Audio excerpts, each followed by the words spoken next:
Welcome back to the Muddy River Tactical Podcast. This is episode 3, and we're going to call this one Mrs. Muddy, and you guys will figure out why here in a few minutes. You guys are in for a treat today. So, as always, I am the host, Kyle Mason. I do R&D, little engineering, that kind of stuff here at Muddy River Tactical. To my left, I've got Brett, not in his normal chair today because we have a special guest, and Brett runs our gun shop. Across from me, we got my brother, President, CEO, the man in charge, Mr. Kevin Mason. And then sitting next to him in Brett's spot, we've got Brett's boss, Mrs. Muddy River Tactical, Julie Mason. Welcome to the show, Julie. Thank you. So, how hard was it for Kevin to talk you into coming here today? It was pretty easy. Pretty easy. She's a talker. She'll ease her way into this, but by the end of it, she'll be going. I promise you. She's been quiet right now. Here, I'll give you a softball right now. So, you like to give Brett a hard time about being his boss. So, Brett is an employee. Like, how is Brett as an employee for you? He's pretty insubordinate. He is needs a lot of direction. Yeah, I write him up a lot, but he rips them up and I will gives them sign back them to me. first, though. Yeah. I promise you that. I will sign it. So, how did that all come about? How did you come about being Brett's boss? I was actually working for Kevin at the time before I went to school, and we were in the new building, or moving into the new building, and Kevin said that I was going to share an office with Brett. Well, Brett one day goes, "Well, where's she going to go when we go up to the new building?" I go, "Well, she's going to be your boss. She's going to sit right next to you." So ever since, now they're like, She didn't work for us very long after that. I'm just putting that out there. So they're not like peas and carrots like Forrest and Jenny then. no. Working with a spouse is a weird thing, anyways, and you can ask her about that situation. But So, Kevin at work, like for the people at home that might be listening, what's Kevin like at work? Because I'm sure my wife would say very similar things about me, but it's good to hear about somebody other than yourself for a change. Yeah, we can't work together. We figured that out pretty quick. He has some nicknames for me, and I get in my feelings a little bit because when he's in work mode, so I'll just get this part over with. I call her Thug Baby. Thud baby? Thug. Oh, baby. Thug baby. Thug Baby. Okay. Because she wants to act like she's a gangster, like she just got off a prison sentence, and that she's all tough and bad and running her mouth to Brett and everybody. And then as soon as we leave, she'll start whining to me, "Oh, do you think Brett really meant that?" he calls me Thug Baby Emotional Gangster. Yes. Because when I'm in public, I'm a thug. When I'm at home, he says I'm an emotional gangster. Yeah. Then you got to baby her when she's not in public, but outside of that, you'd think she is Tupac or something. Yeah. Yeah, well, she definitely kind of flexes it sometimes. So, one thing I got to clear up for the audience, this is called Mrs. Muddy Rivers, episode 3. Now, before we get emails from people, whether they be, salon stylists or, waitresses at Texas Roadhouse, this is not an open application for Mrs. Muddy River. This is about Mrs. Muddy River, who already took the spot. Yes, I'm not looking for a wife on The Bachelor or something at the moment. So, it's not like Catching Kelsey or none of that. Not today. Catching Kelsey. Not officially. Let's put that out there. You didn't even take the bait on that one. You let that one go and just kept on swimming, didn't you? Felt my blood pressure go up just a little bit. But I'm good. All right.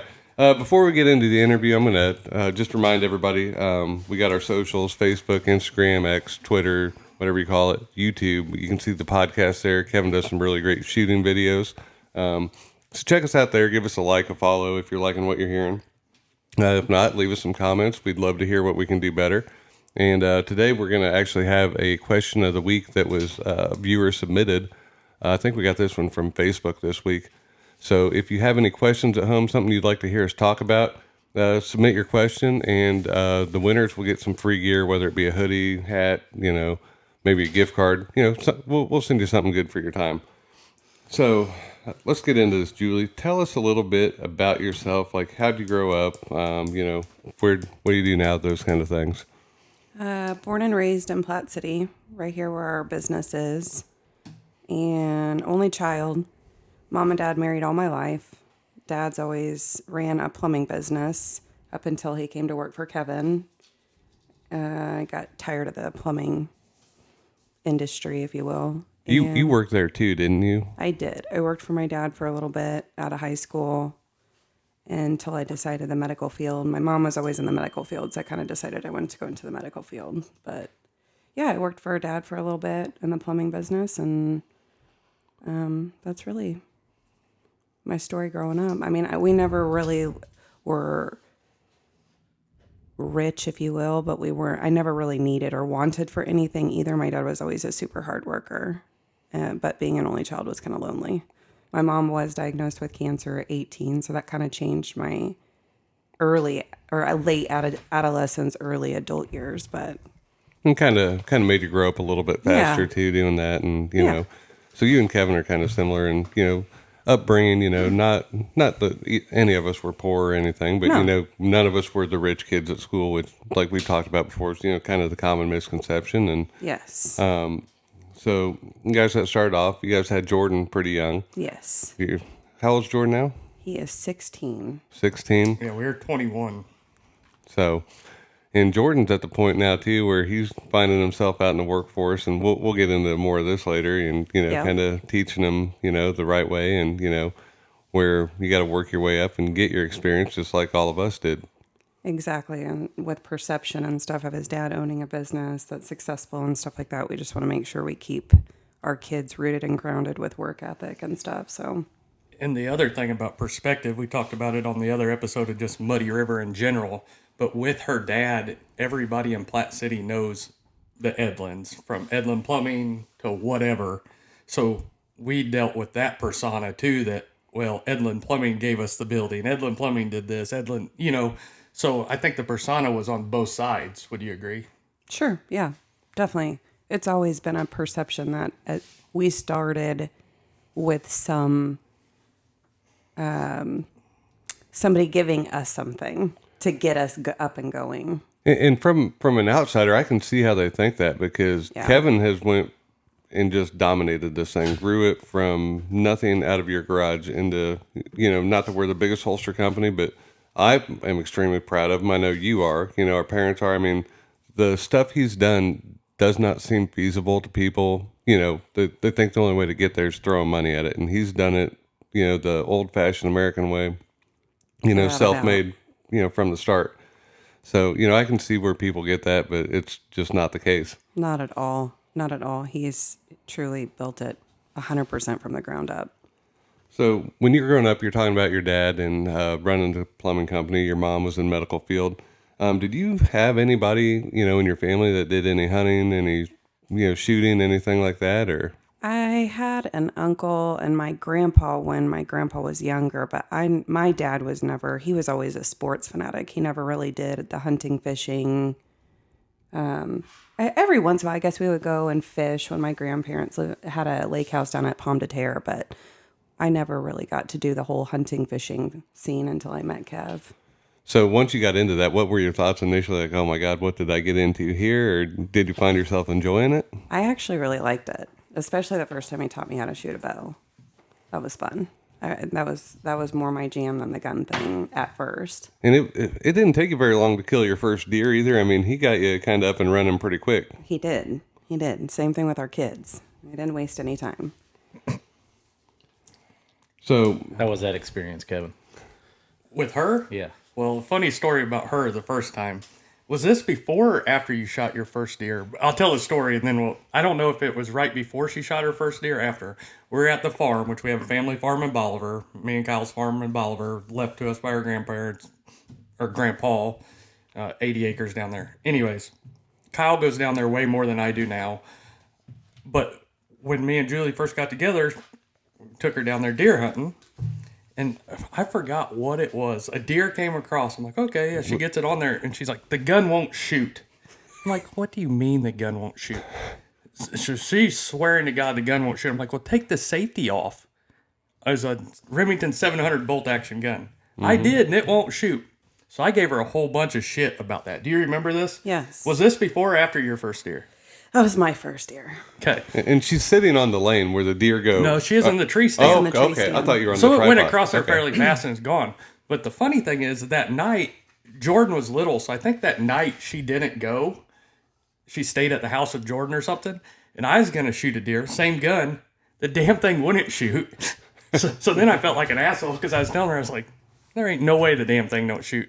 To this day, I still don't use that gun. I still don't know what's wrong with it, but it'll shoot sometimes with the safety off, and sometimes it won't, and it's weird, so I just never did it. But I think Remington's had that issue They have a trigger-wise. safety recall it if it was an. I probably automatic just safety. need to do it. If you knew somebody with a gun shop, you could probably have that repaired, you know? $30. Sometimes minimum. I think Kevin has a recall too. Could My be. maintenance guy is not the best at recalling stuff sometimes. For those of you that don't know, I refer as Brett as a maintenance guy in everything. It don't matter if it's at the shop or at the house. Talking about the skid steer last time, I was like, well, my maintenance guy hasn't changed the oil in quite a while, so I don't know what it's at. Real quick, people appreciate this. Tell them about having to be rescued from your skid steer. Okay. Yeah. And this goes back to I give Brett a lot of shit, but he is always there when I call. So Julie was working. She works nights on the ambulance. So she works 6 to 7, 6 or 7, depending on what truck she is at night till 6 or 7 in the morning. So the kids are old enough at home where they can watch for themselves. I'm working in the woods, making deer plots and stuff because our 6-year-old's all into hunting. So I'm on the skid steer, knocking over trees, just tearing stuff up to make a new food plot. Well, one of the trees' limbs fell off and came and hit the skid steer. It's like the beeper or something on top of the door. Well, it bent it down where I could not open the skid steer door. And it's a John Deere skid steer, so it's not one that rolls up inside. It's got to open outwards. So I'm sitting there for like 30 minutes. And granted, on our farm, we have zero service about 99% of the time. So I can't get out of this thing. I'm literally driving the skid steer around trying to get service because I'm stuck in the damn skid steer. And it's at this time, it was still muddy, wasn't it? No, it was about to storm, Yes. and we had to get it done before it for started raining. for some reason, I couldn't get back to the house. Like I couldn't go to the house and honk the horn and have somebody come. You got deep ridges, and when Yeah. it gets muddy, it is slicker than Yeah, snot. it's either muddy or a tree. I don't know, whatever. So I call him. He had to come rescue me out of my own skid steer, and pop the emergency door off of it for me to crawl out at 8:30 at night, and then it starts raining. So then we're trying to get the door back on the skid steer and, at 9:00. and you're telling me the door doesn't just go back on. Those are like single-use It's pieces? a single-use pin, but MacGyver over here got it back We on. got it back on. Don't worry. Okay. Yeah, All right. So good times. with that being said, Kevin, he is out on route driving for Pure Air one day. Gets stuck in an ice storm in a hotel room down in Bolivar, Missouri. Trying to find a holster for this gun. Can't find one, whatever. And he decides he's going to start making his own holsters. Yep. Not selling them, not a business. When he tells you he's going to start ordering stuff so he can make a $50 holster, what are you thinking? The worst part, not to cut her off, but the worst part is when I first started, it was those little wallets. Remember they had the Kydex Oh, wallets? yeah, yep. So I didn't think I was going to be good enough to make a holster. I was looking at trying to figure out, but I'm like, okay, I'll start and make a wallet first. So all the first stuff I made, remember those first little fold over wallets, was actually the first thing. And I sold one of them to Jonathan Thompson. That still comes in the gun shop and stuff to this day. But that was 2014, 2015 or something. Okay, so he's making wallets, and all of us at the time, are working 60 hours a week plus. So he's working 60 hours a week, and he's like, guess what, babe? I'm going to start making holsters after work with young kids in the house and with you working too. So how did that all kind of play out? Here's where the thug of Thug Baby came out. Well, I always knew when we met that I knew right out of the gate he was going to be an entrepreneur at something. We had done some trial and error. He had done lawn care for a little while. He did a cleaning business, like commercial cleaning business for a little while. Nothing was really like taking off per se. Well, it was nothing that I had anything passionate. About. Exactly. It was, I had to, to get something up and going. So when this came about, I was like, I thought he was dumb. I was like, She still thinks I'm dumb, by the way, for those of you that are questioning this. I just could never see this being something that had such a big market, if you will, that would ever support a family. I mean, he was making really good money. and had good benefits, but he was having to work so many hours, being gone in a hazmat truck, always worried, like with the weather conditions and stuff, if he were to wreck. And not to interrupt you, but for, like you said, we were delivering oxygen. The trucks had to go every day. This isn't an Amazon package. When it iced, we had to drive. We had to drive no matter what, because grandma's got to go to her doctor's appointments. If the truck doesn't get there, she can't go out. I mean, people's Exactly. lives are on the line doing this. So Yep. super high stress, got to be there on time. 100%. And to be fair, during this time, these holsters weren't big. No. This wasn't a huge market yet. No. And he just started right at the right time. Right. However, I will say that I've heard several people, I know not you guys obviously, but I've heard several people, and they say he found his niche and he just started it at the right time and got lucky with politics and things like that. And yes, to a small extent, but failure is not an option to Kevin Mason. And so going 4 years without ever drawing a penny from the business, hours. I don't even think you went to one of our youngest doctor's appointments when I was pregnant, and he never even made it to a doctor's appointment. I was there for the birth, obviously, Right. but other than that, I wasn't. And on that quote, if you go in my office to this day, it's still hanging there. But there's a sign that's very true, and I look at it literally every day. 97% of people that quit are employed by the 3% that never gave up.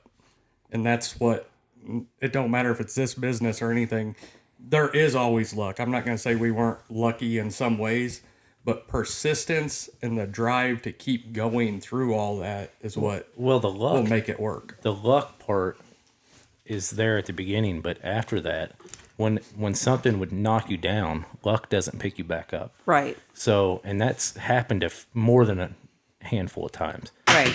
So, luck isn't going to fix all those. And so that's got to be you And or I the think people I you're take around. offense to that, like in a small way, when people say that, because I'm like, yeah, the luck, getting it, something that stuck and something worked, but it was nothing Yeah. short of luck after that. Yeah. It was a lot of sacrifice. And so I think my thug baby protective nature kicks in when people say, oh yeah, he was lucky and he found the right niche and it was the right time in politics and everything else. And that's not true. Well, and the work part that I can speak to, because I wasn't here, but, obviously being his brother, I saw a lot of it, is at Christmas, every family gathering, Kevin's, hold on, my phone's ringing. Yep. And he's going, Still to this day, Still- yeah. dealing with customers, answering emails. And that was 24/7 forever. 24/7, 365 days a year. No matter where you are in the country Yep. or out of the country. We no went matter. on trips together and he can't stop.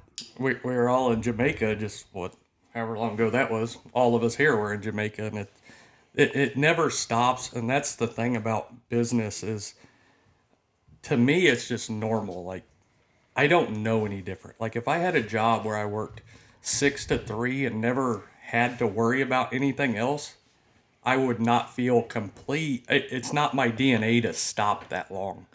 And to a lot of people, that's not them, and that's great. But to me, it's just never been that. Yeah, and I think, and you can say what you want about family histories and stuff, and this isn't to bash anybody in my family, anybody else's family, but in general, I tell people all the time, I do not idle well. Kevin Right. does not idle well. Not So at if all. you see us on the beach somewhere, I'm out looking for seashells or going around. I can't sit. So the same thing with working. I'm texting him on the weekends, hey, have you thought about this for the podcast? Or, hey, look at this. We could do this on our holsters. And he's geared towards that, where we've taken some of our family history. We've had, like a lot of people, alcoholism, like gambling issues, members of our family have had that, and we've recognized that. But instead of going that route, we've miraculously funneled it into productive things and, made the most out of that. But, that's just Kevin, and he's got to have something driving him all the time, because if he doesn't, he'll go crazy.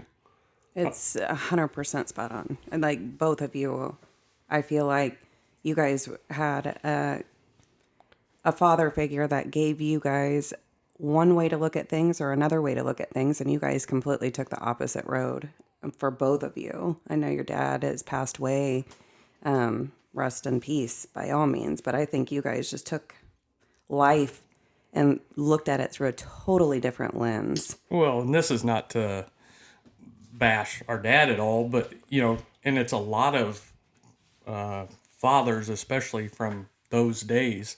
I can't remember a baseball, basketball game that he was ever at that I remember. No, when I was playing Little League, he coached the team for a few years. But in Yeah. high school, like I know, did he ever come to one of your football games? No. Like none of my basketball games, track meets, and it was different. But he will tell the story of our grandpa, who was a card in himself. But T.O. never told Dad one time that he was proud of him, that he loved him. Like when we'd go over there, I'd be like, "All right, Grandpa, I'll see you later. Love you." He'd be like, "Yep, okay." Like that was just Right. Grandpa. Yeah, there was no emotion to either one of them. Right. No. So, coming from that, like he did make progress and he got a little softer the older he got, For sure. when he was starting to get sick and when the grandkids started coming around For and sure. stuff. So, not to bash him at all. It's just, everybody Not at grows up all. different and He just, I don't feel like he had quite the work tenacity that you boys had either. And you guys are so self-driven. Well, and that's why, like, how he was, I think to a lot of ways benefited me because instead of where you came from, it's what you make out of something. For sure. Our grandpa, his dad, never gave him nothing, so he just went with that. right. It, if anything, gives me more motivation.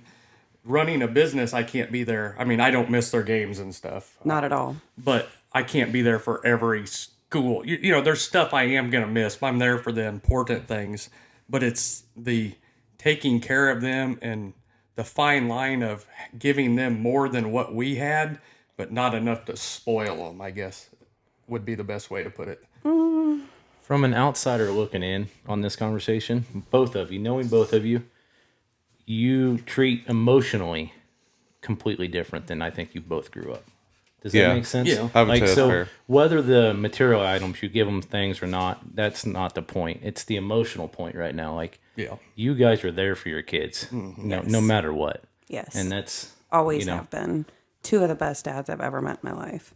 And again, just knowing my father-in-law, knowing their dad and what they grew up with, we constantly, my mother-in-law and I talk about this all the time.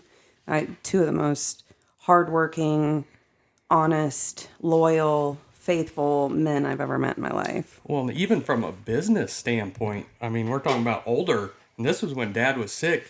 He never once came up to Muddy River Tactical, ever. Right. Never. Like, Brett's been there for a long time. Brett never seen him. Nope. He has never, and I'm not even mad about it, but, it's just a different character type of thing. And Right. you say that and it's funny because Dad, when he would tell that story about T.O., never said he's proud of him. He said the closest I ever heard is they were going coyote hunting one morning and they'd stopped at whatever truck stop to get biscuits and gravy. And Dad went to the restroom and he said he came back and Grandpa couldn't see him coming. He's like, yeah, my boy, he's getting pretty good at, hunting and shooting now. And he's finally, and then he caught sight of Dad coming up and he like completely changed his Stopped. mind. Yeah. So, Yeah. I think it's the generation. and I think there's some remnants of that, but it's like the same thing. I'd talk to Dad about how you're doing. He's like, oh, have you talked to Kevin? I was like, oh, yeah. And he's like, well, he's doing real good, isn't he? So, like, he would say it to other people, but, like, I think it was weird for him to be like, oh, I'm really proud of you. And, like, Right. for me, like, and I don't say it all the time, but especially before I worked here, like, I'd talk to Kevin, call him on his birthday, and just be like, look, I am proud of you. You are killing it. Like, I can't, believe it, and, not to be sobby or whatever, but it's good to let people know that, and, Without a doubt. that's kind of part of coming over here too, Absolutely. Absolutely. So we're talking about family and everything. So Kevin's starting this business and putting in these hours. You've got to have concerns for your family, your marriage, your kids. What are you thinking right now? Is like just the amount of time that's getting put into this, and trying to balance everything. Yeah, I mean, we went. There was phases and times where I didn't even know if we would be able to withstand a storm. I mean, you go from spending the kind of time that we got to spend together to almost overnight having to take a 60-hour work week and, I mean, damn near double it. He was getting maybe like 3-4 hours of sleep in a 24-hour period, maybe. And then just not being involved with a lot of things, not because he didn't want to, but because he literally couldn't. And I being young, I was still in my 20s, had some immaturity there as well. And motherly instinct as well, I believe. Oh, without a doubt, my maternal instinct was like, how dare you, like, not don't do this where you aren't a part of things like your dad was with you. We've always promised we wouldn't do that with our kids. And looking back on it, I'm so grateful we locked arms and got through it. It was some of the toughest time of our marriage. It definitely tried us, but I think it ultimately made us stronger too, because now we went from, I mean, I hate to use this terminology because we like to live a pretty humble life, but you go from rags to riches. And now that we're in that phase where we've gotten through that daunting, hard time of building and grooming a business and putting everything and every moment he had into it, we now get to benefit, go on vacations, he can take a day off and we can go spend it together while our kids are in school and stuff that we could never do before, ever. And you say that too, but you're still humble and rooted. And I know there's a lot of them that never get talked about, but the things you guys do under the table, that's not the charity for Instagram. It's not look at us, but the amount of people you help, like somebody, may have had a situation and they needed a hand up, working people that don't qualify for assistance, but they find themselves behind on something. And I mean, I know a few of them and I'm not going to, speak to direct, but like you've helped a lot of people along the way, bring them along. And it's not for social media. It's not for likes. It's not for clicks. It's out the goodness of your heart. Yeah, 100%. That's a thing that we do and don't want anybody to know. There's companies, especially companies that are, well, we'll do it if you put our name on it. We don't even want Kevin and Julie on it, let alone Muddy River. Everybody, there was times when we asked people for help, For sure. So everybody goes through those times, and it's just money does not fix anything. If you're a good person, you're a good person, whether you got money or not. This business to me was never about the money. Going back to like the kids being young, I missed more stuff when Jordan more than any was young, because that's when it was really starting. And Jenna some. Jake's the youngest. He's been on the end of getting all the attention because we made it through some of that.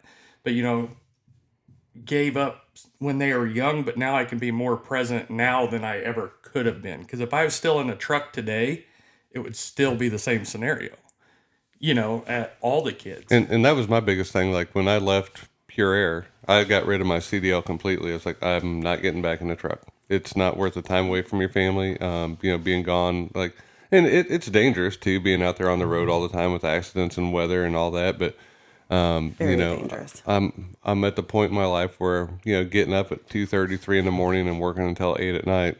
It's over. Being at home with the kids. I would cut stuff. I would sell my truck. I would do stuff before I would go back to living that life, if that's what it came down to. I think we kind of made the same commitment when he came off the road. When no looking back, failure wasn't an option. Yeah, the time that when Rick gently pushed me out, there was no going back in my mind already. And once I make up my mind, it's kind of all or nothing. So those were probably the harder years than what the first 2 or 3 were, because at that point, you're pushed out of the nest, so to speak. You don't have anything else to rely on. So the drive and motivation that you have, and I still have to this day, is I never want to go back to where I came from. Not that I came from somewhere bad. Right. It was a great job, but I don't want to go back to that. So whether we need to push more or not, I'm always pushing and then hiring people. Brett takes care of the gun shop. I don't worry about that. You take care of the guys and the molds now. I don't have to worry about that. Sarah, which my wife's on here now, but everybody that calls thinks Sarah's my wife. So those listening, when you call, you're talking to Sarah, and she's not my wife. It's actually my wife's friend, though. But Best friend. yeah. So she's like step Mrs. Muddy River then. Yes. Yeah, well, Texas Roadhouse is in between there. Yeah. Hey, we're taking applications. Yeah. Everybody needs a good stepmommy. Hey, Don't I'm glad Julie is sitting on that side of the table so she can't hit me. Throw darts at you. But you get to a point where you can hire people to take some of that stress. Because before I had any of you guys, including Brett, that was the stress I already have on top of all that other stuff. It's more than what one person can do and manage efficiently. Oh, absolutely. And I remember, and I'm sure you did, back to my conversations with you before I came on board, I could tell you would be so stressed out about a lot of this stuff. And I said, Kevin, you are going to have to get to the point, and I know this is your livelihood. You've put so much time, effort, blood, sweat, tears, money into this thing, but you are going to have to get to the point, if you're going to survive, where you're going to have to bring in people you can trust and hand off these things. Not that you're ever going to be completely out, but you cannot take every one of the phone calls anymore, and you cannot worry about ordering every piece of Kydex anymore, and you cannot try and get every gun. And honestly, the phone calls was the hardest part because I did it for so long, and looking back, I don't know how I did it because Brett can attest to this even as much as Julie can. I mean, we'd be doing something out 8 o'clock at night, and I'd answer the phone. Well, and people were shocked that I'd answer it, but the problem was if I didn't answer it then, the next day I had so many calls, there's no way I would have a chance to call those people back. You'll forget about them. I forget, every and time. that sounds terrible, but my phone rang from the time I got up to the time I went to bed. I mean, how many nights even now I put my phone on silent because it will ring at 3 o'clock in the morning like people think you're really going to answer the phone. And I'm not even sure that they think you're going to answer it as much as they might think it's a landline. Yeah. And they're leaving a voicemail for you to call them back Yeah, the next so we day. have phones forwarded all the time. Because like someone myself, I work overnight. So a lot of time that is true. I Yeah. get stuff done overnight because I sleep during the day. So, but it's a constant. It never stops. The emails and the phone and calls. we've got family members and friends and former coworkers, and like when I talk to them, they'll be like, "How's Kevin doing?" I try and call him and I don't get through. Right. And I was like, if you realized how much that phone rings, how many text messages and emails, it is not for lack of wanting to call you back or whatever, but you try and give them but people don't realize just the sheer volume when your phone rings that much. And now we've switched to Sarah still answers the phone during the day, 9 to 4 or whatever, answers the phone. We try to switch a lot of stuff to email. And I know for some people that called forever, it was a hard switch because they're used to talking to somebody. But as Brett said, before I talk to you at 8 o'clock at night, this gives record. So the problem can always be taken care of, or not even a problem, but something you need is always taken care of. Because in my mind, I couldn't keep track of all that. I mean, nobody can. So now with emails, and I still to this day answer emails. We're going to bed and I'll be answering emails. I mean, I answer emails all night long, but that's easier to manage than phone calls because we can be sitting there watching a movie, doing family stuff, and still. Or I can be having a full-blown conversation with him, and then I ask him a question at the end, and he's like, "What'd you say?" Yep. You probably should email them. Yeah. Just saying. Well, if she'd get on this email train, she'd get the same customer service they get. Support at muddyrivertactical.com. We'll get back to you in 3 days. Yeah. So, to compound, we added the gun shop. And when we went full time after COVID, 2.5, 3 years ago, phone calls doubled. I mean, Yes, absolutely. very quickly. And we still get them to this day. So, And the hardest part about the gun shop is it's a separate deal. People, like we talked about on the other episode, still want to talk to me for whatever reason. I give them Brett's number, which is the gun shop number. Well, as far as internet presence go, the gun shop's Muddy River Tactical too, which in hindsight maybe should have been something else. But the problem is we share the same address, so Google would have still put them together. So we get calls that are not even holster calls or local service calls for transfers or ammo or whatever, which come through all night long too. Or he gets calls all day for the holster stuff. So that's been the hardest part. And it's still kind of a battle trying to separate that. And there's just not a good way because the presence that Muddy River Tactical has as a whole on the internet takes you to the holster side, even for the locals. we're getting big enough. The landline is probably going to get more realistic. Yeah. Where you're going to have to choose where you want to go. Right. And we never thought we really needed that, but it's getting there. I mean, if we going to keep the phone calls up, obviously. Yeah. If you don't have phone calls, we're going to lean more towards emails. And no, you don't need to go that direction right now.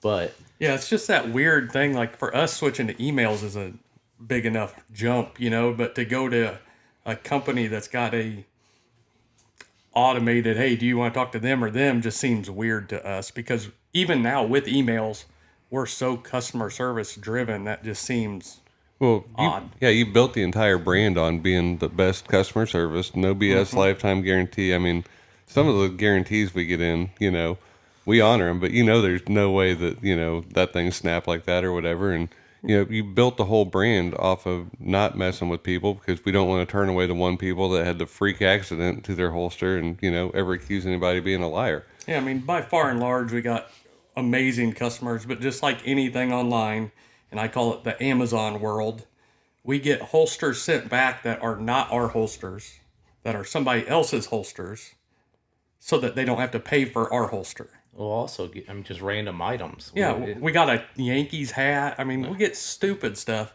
And for those, it's irritating, but then you look at like, well, if they went through that much trouble and they need $30 that bad, we're going to spend more labor time trying to they're still fix gonna, it. They're still going to tell their friends that they have a Muddy River holster. Yeah. Whether they tell their friends they paid for it or not, that's a different story. Well, the funniest story about people saying they didn't get stuff is, remember the guy, this was probably right about when the gun shop, he sent us this nasty email. And I'd never understand nasty emails because we're the easiest people to work with. It's like, just tell me what happened. You don't have to try to prove you're mad for us to help you. But anyways, that's what he is trying to do. So, okay, cool. We'll replace it. He said he never got the holster and can't believe we'd do that to him, blah, blah, blah, blah, blah. And we've done this long enough. I can get a pretty good read on people. I'm still going to take care of them because it's not worth the hassle. We pull up his Facebook page. He has a post showing off how badass this Muddy River tactical holster is. 30 minutes after he sends me this email about not getting it and can't believe we'd do that to him and wanting his money back. He didn't want another holster. He wanted his money back. But that's the type of stuff you deal with. I'm sure the postman came right after he hit send, right? Yeah. Right. Probably just didn't have a chance to, reply back to you quite yet. Yeah. All right. So going through this, there's all sorts of people and not just, women out there, but men, all sorts of spouses. And, their significant other has got this dream. Like, what would you tell people that are the spouses or loved ones of aspiring entrepreneurs? Like, what can they best do to like support them, assist them? Like, going back, what would you tell yourself, like getting into this mess? I mean, patience. There is no way for you in this being an entrepreneur's wife. There is absolutely no way to, I thought all along it was balance and like prioritizing.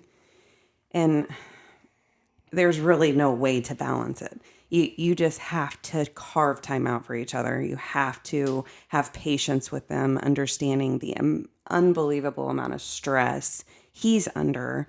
And I feel like I'm stressed because I don't have enough time with him, or the kids don't have enough time with him, or we don't have him enough at home, whatever the case may be, is I just have to understand patience. Like, and I feel like I've always kind of been an impatient human being. And this has taught me a level of patience I didn't really even know that I had. But yeah, I definitely feel like just supporting him. He comes home, he has a bad day, or not even a bad day, but maybe an extra stressful day.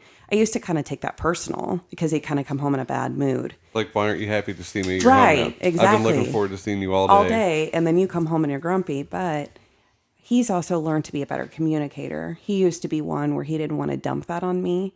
So he would just be real quiet and standoffish. And I think he realized that that is where I would in turn internalize it and think that I done something. So we just have got, over the years, we've just learned to be really good communicators. When he's stressed and overwhelmed, where I don't take it personally, he says, I had a super stressful day. And I'm like, well, tell me what happened.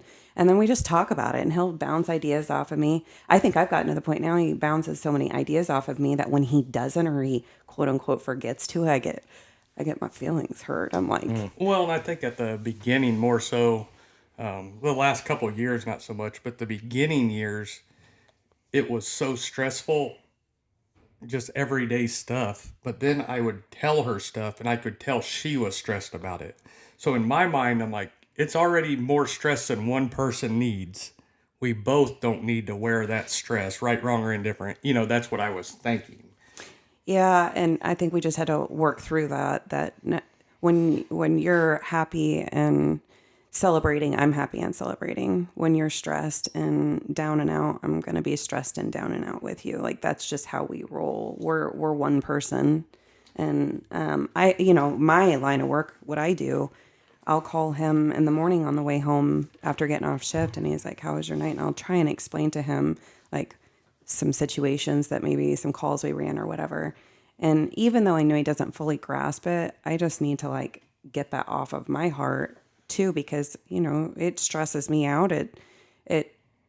But him and I guess, kind of stress bond, if you will. That's the best way I can say it. We stress bond. But I think and going back to the business stuff, I don't care if you're married and starting a business, if your spouse, it don't matter if it's guy, girl, whichever side you're on, if your spouse is not going to support it, it's never going to work. Agreed. So there's been times where we haven't seen eye to eye, but we've always made it through because she has been that supportive. I mean, there's times to this day she don't understand what I'm doing or why I'm doing it, but she's supportive and doesn't even question it anymore. No, I don't. I mean, I'll get frustrated at times, but I'll even keep my frustrations to myself because I just trust the process. And I think I could say to any entrepreneur's spouse is you just have to fasten your seatbelt. If they have the drive and the grit and the tenacity to be an entrepreneur to begin with, and failure, is not an option, you just have to trust the process. And that's something that I've learned to wholeheartedly give him, is just trust. He's never once failed us in this. And I've had a lot of people say, that I'm with him because he's very successful and all this stuff.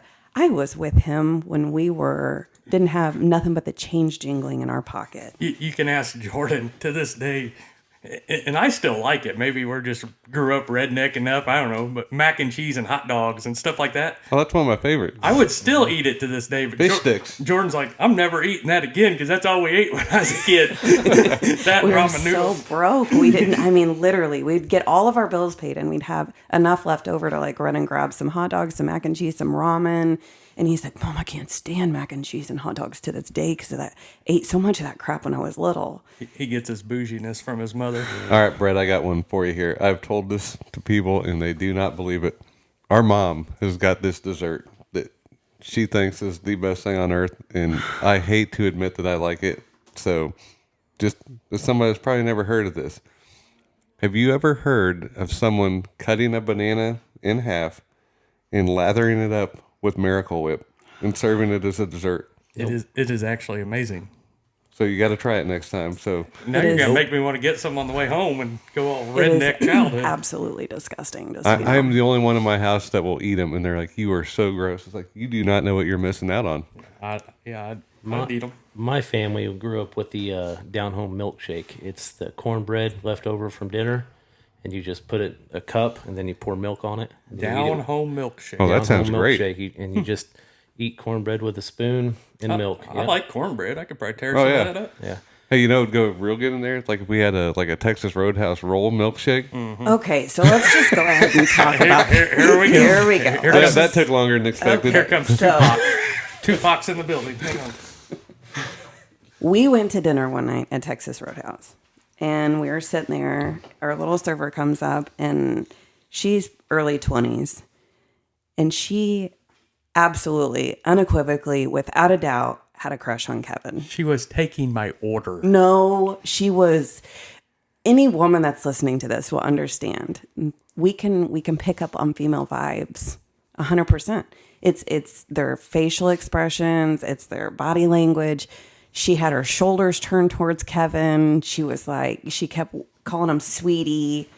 And When I go to edit this, we're gonna have a crazy meter on the side of it. So, It's gonna be peaking just to right cut you about off now. real quick, on behalf of Kevin, I would like to thank you for pointing that out. So now he has a side chick because of you. Yeah, 100% You can does, yeah. blame yourself for this. Still got it. So now everybody thinks it's so funny when they, like, for Christmas, all of our guys went in and got us a Texas Roadhouse gift card. At the And- St. Joe location only. Yeah, we have one. We're about halfway in between either the St. Joe Texas Roadhouse location or the Berry Road location. And in the Christmas card, it says, "From all your guys and staff at Muddy River, This is to be used only at the St. Joe location, which is where this girl works.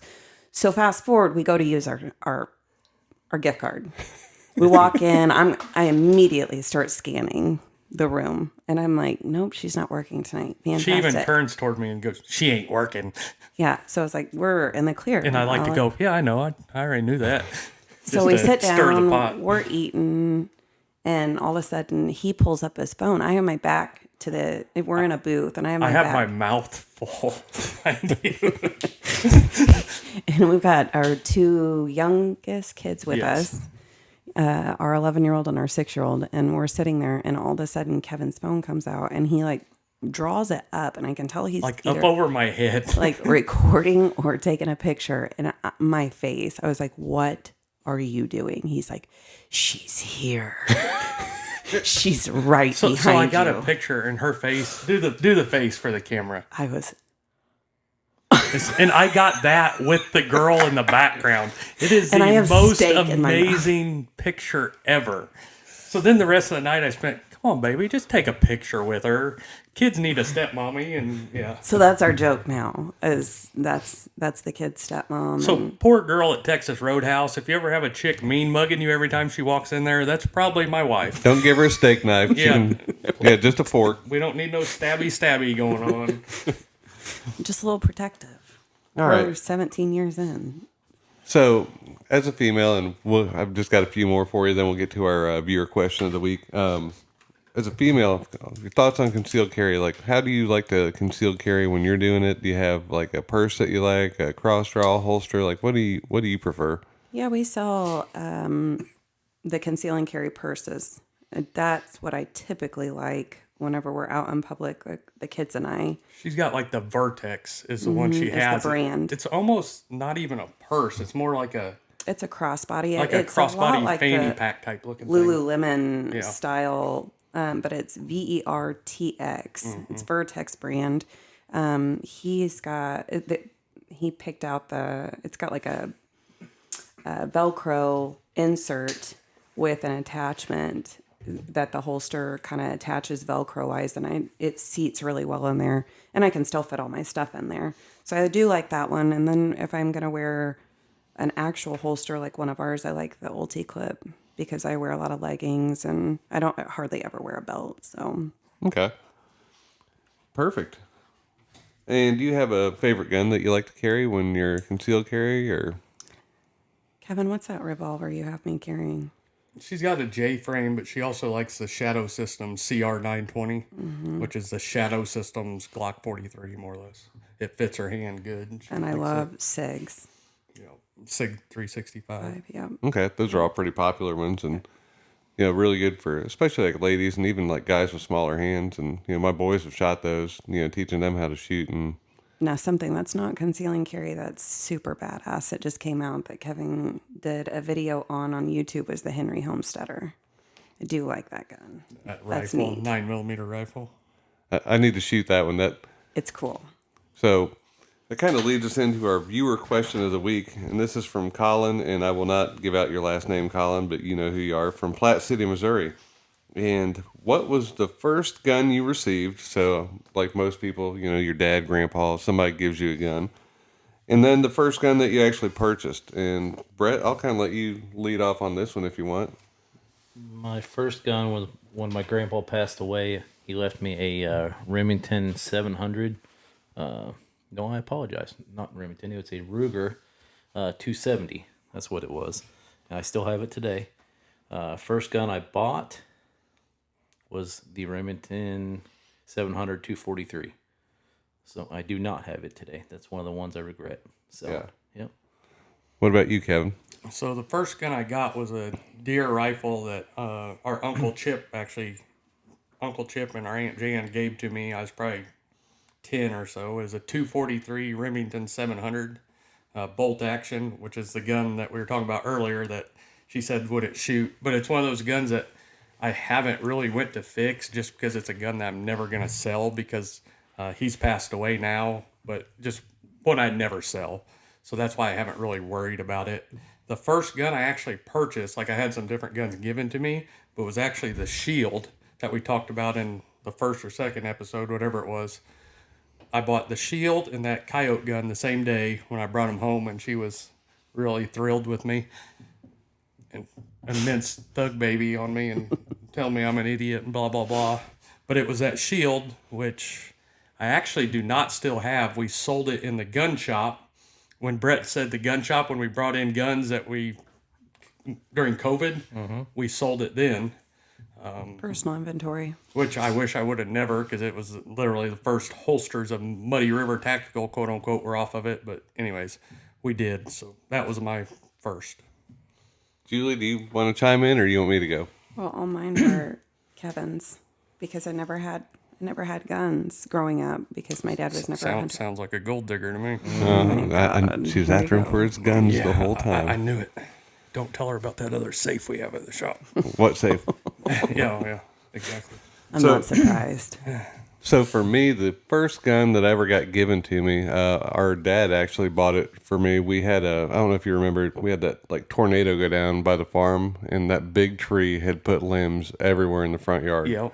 And we were down there, and Kevin was young. I mean, and he helped, but he was like 7 or 8. Like I just wasn't very old. not quite old enough to help, and I'm 11 and just getting ready to start turkey hunting. It's a spring or whenever it was, and this tornado had went through, and we picked up limbs all day long, made a bonfire, and worked harder than one of the hardest days I've ever worked in my life, picking up all these sticks and cleaning up. So Dad's like, look, I was going to pay you, but how about I just buy you a turkey gun instead?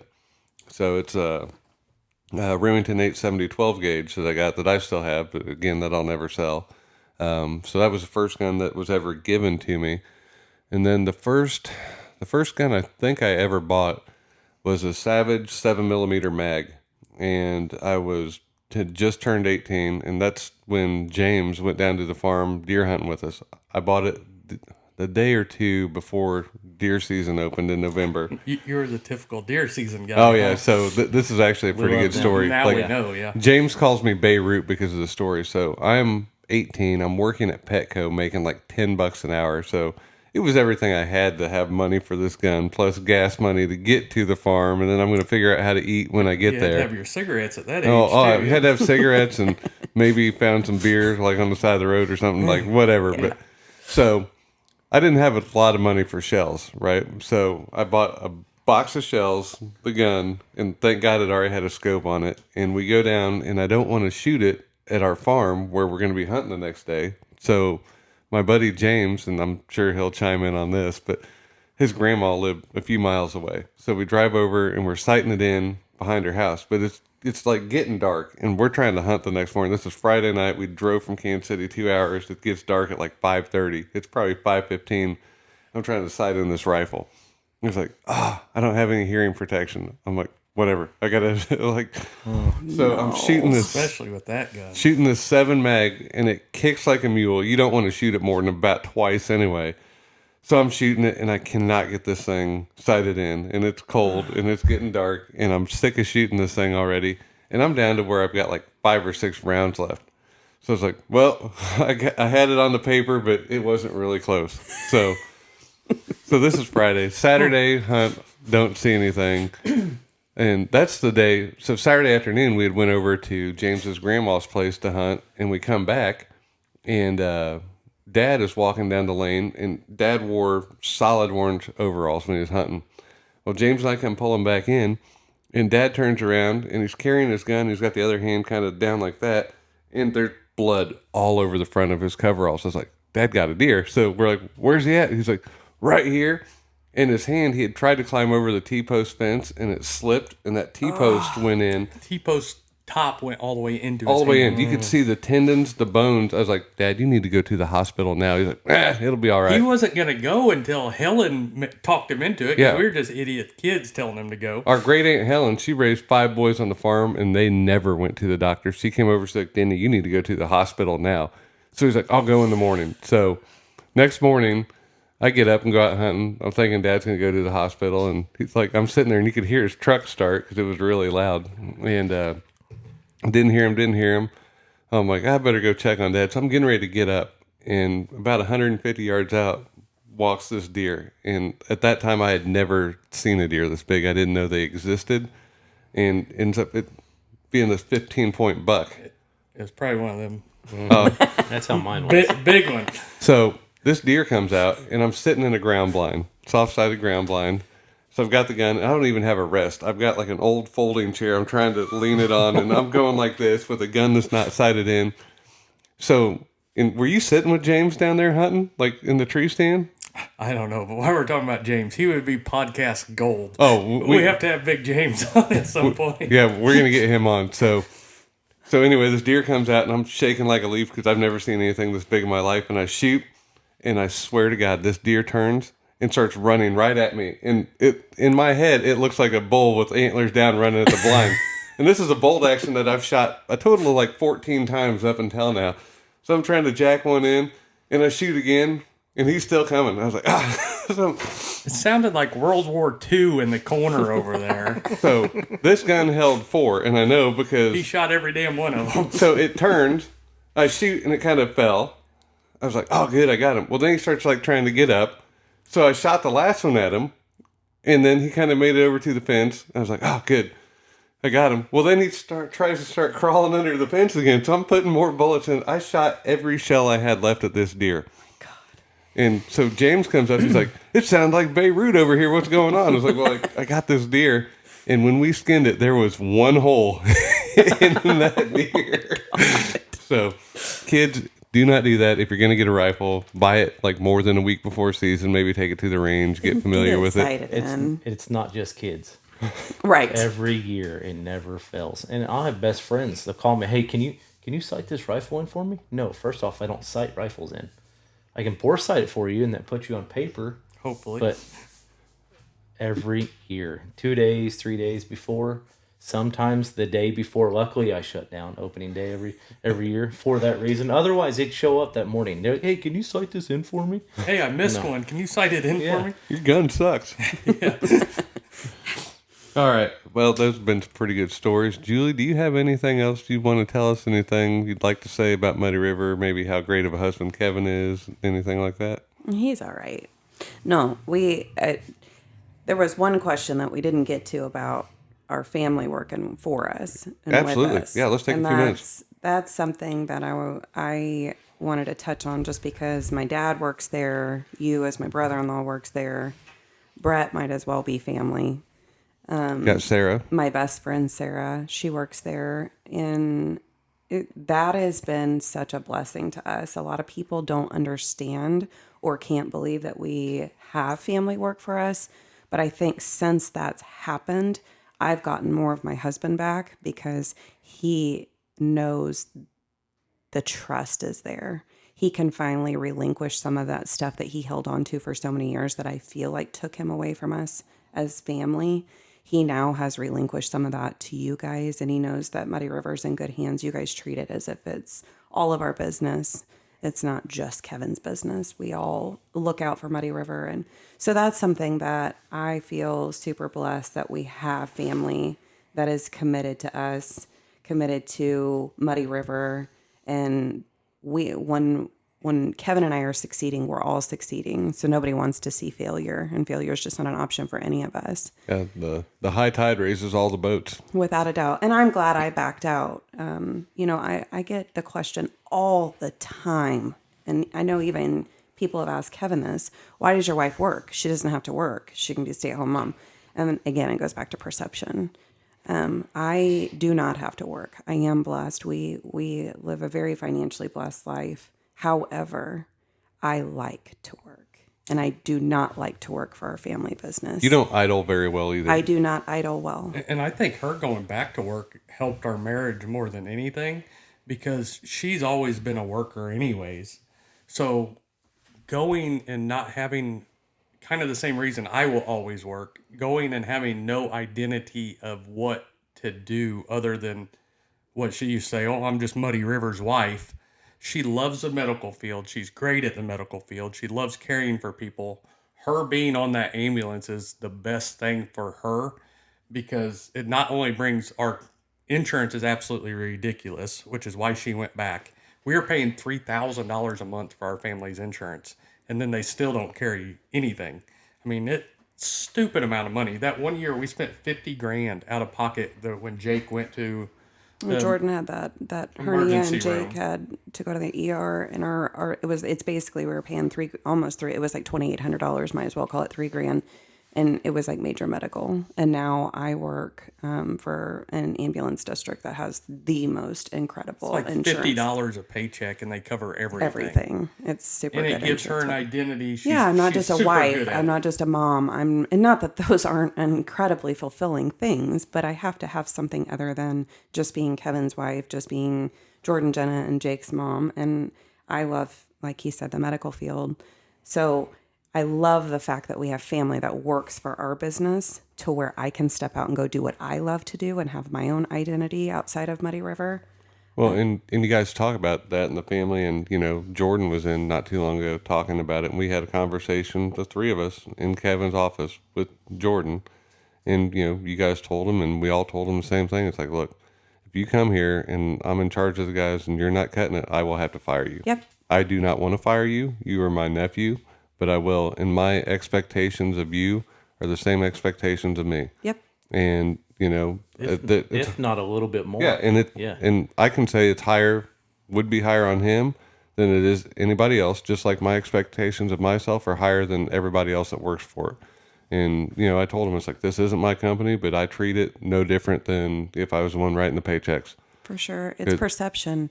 We have instilled that as best as we can into his 16-year-old mind. And Is that that generation's hard. it is. He already gets a lot of grief at school. People call him like the rich kid and stuff like that because we live on a farm and things like that. But the thing about it is, and I tell Jordan this all the time, we're not rich. We're blessed, A, and B, everything we have worked for. There's nothing that's been given to us. Him included. Yeah, absolutely. He Yes, may not be at the holster shop every day bleeding like you guys are, without a doubt. but at home or school, whatever it He may has be. so many responsibilities. We are very hard on our kids. Even the young ones. Yes, we really are. I mean, we get constantly praised for our kids being super respectful. They have a good work ethic. And Jordan, we could have went out and bought him a $40,000-$50,000 truck when he turned 16. No, he's driving a 1999 Toyota 4Runner with over 200,000 miles on it. It's perception. They don't want our kids to feel entitled. We don't want our kids to feel like just because mom and dad have worked our asses off and got to where we are, they get to reap that benefit. And that they've been very receptive to that, I feel like. Yeah, they've come a long way for sure, and it's a transition of what I tell them all the time. No matter what me or your mom have or don't have, it doesn't mean you have it. We could have nothing and you got nothing, or we could have everything and you still got nothing. Right. You have to make your own way, unless you're never going to be happy.